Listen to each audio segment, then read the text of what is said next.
What if I told you that immediately after watching this video, you would have a lesson on its content? How would you prepare for that exam? Take a moment to consider. Did you think you should watch the video, take notes, and then reread the material until it felt familiar? Perhaps you thought that sounds easy enough. I'm sorry to say that approach earns you only a 50%. Let us find the missing 50% today. We start now. Hello, everyone. Some people study less but remember more. They solve difficult problems with ease. Others spend much more time, yet they struggle to recall information. Simple tasks become difficult for them. Many people call this an intelligence gap. A difference in natural intellect certainly exists. But is that the entire story? It is comfortable to blame the gap on intelligence. We can easily say success is just natural talent. This gives us an excuse not to try. However, world-renowned cognitive psychologists and neuroscientists disagree. They say the influence of intelligence is real but limited. Forget fake methods like highlighting and passive rereading. Master genuine study techniques that efficiently utilize your brain. Anyone can achieve excellent learning outcomes. This is true even for those with brain injuries. So, what are these genuine study methods they speak of? We will reveal them right now, provided you hit that subscribe and like button. World-renowned cognitive scientists studied this question. Henry Roediger, Mark McDaniel, and Peter Brown wrote Make It Stick. Global brain coach Jim Quick wrote Limitless, which we have featured before. Both books introduce various methods for efficient learning. Many powerful methods exist, but the central points emphasized in both books can be summarized with two key concepts. They are retrieval practice and spacing. Let us explore the meaning of each keyword in detail. First is retrieval practice. Do not only use passive learning like reading or listening. You must actively practice pulling information out. Passive repetition builds up what you think you know, not what you actually know. You reread a chapter once or twice. The material looks familiar when you open the book again. It is easy to think I know all this already. But try to explain that content or write it down. You can only produce the knowledge you truly possess. You struggle to recall what you only thought you knew. This mistakes familiarity for mastery. You need frequent retrieval practice to prevent this. Retrieval practice has many forms. Testing is the most common. The word test often feels negative. However, frequent low-stakes testing dramatically boosts learning. Research supports this idea.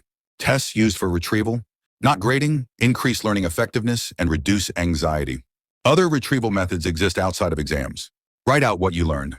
Create your own practice questions. Teach the material to someone else. Both authors strongly emphasize teaching others as an effective technique. Teaching forces you to know the information deeply. You must logically restructure the content for clarity. The act of explaining also forces you to check your own comprehension. Consider your own time in high school. The student who claims they are too busy studying to help others is rarely the top performer. That attitude is more common among average students. The student who consistently ranks first often actively offers assistance. They work hard to ensure their peers truly understand. Did the top students know from experience just how much teaching others helped their own learning? Second is spacing. Use time intervals properly when you need high productivity for any task. You can use spacing effectively in two main ways. Take frequent breaks. Use spaced review. The first is taking breaks. This simply means pausing your work session. You might think this is obvious. The key is not the break itself. It is how often you take it. Studies show concentration naturally drops between 10 and 40 minutes. Focus for less than 40 minutes. Then take a short break and restart. This is the optimal way to maximize attention. Elementary school classes are often 40 minutes long for a reason.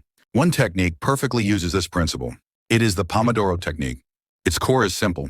Study for 25 minutes, then take a 5-minute break. This method is effective because it maximizes two things. They are the primacy and recency effects. Imagine attending a large party. You will remember the first few people you meet. You will also remember the last person before you leave.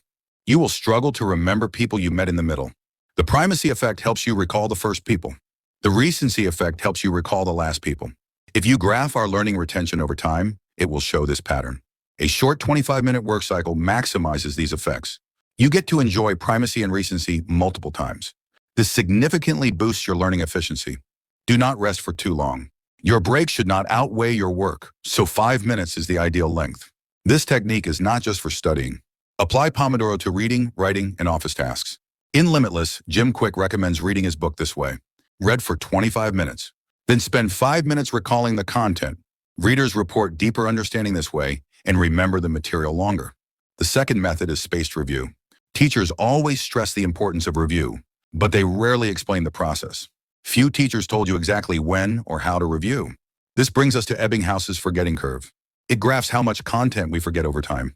After 20 minutes, you forget about 40%. After 1 hour, that loss is 60%. Within 1 or 2 days, you forget up to 80%. Review is vital to fight this forgetting. Do not simply reread multiple times. You should review at gradually increasing intervals. Try 10 minutes later, 2 hours later, 1 day later, 1 week later, and 1 month later, for example. You need to introduce a time gap. This is because forgetting needs to occur. You might ask, is forgetting not bad? If you remembered everything perfectly, you would not need to review. We feel more engaged when a task requires cognitive effort. Retrieval practice after a delay takes effort and energy. This cognitive struggle makes learning feel meaningful. This is when you truly focus. Knowledge acquired this way stays in your long-term memory. Remember this principle. The harder you work to retrieve it, the longer you will remember it. Let us conclude. We are lifelong learners. We learn for exams, career advancement, or retirement.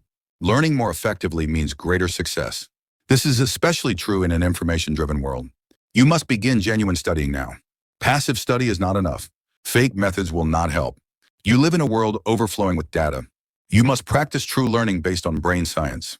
You need to use retrieval practice and spacing. Do not feel discouraged about your learning ability. It is not because you are unintelligent. It means you simply did not know the right way to study. Thank you for watching this video today.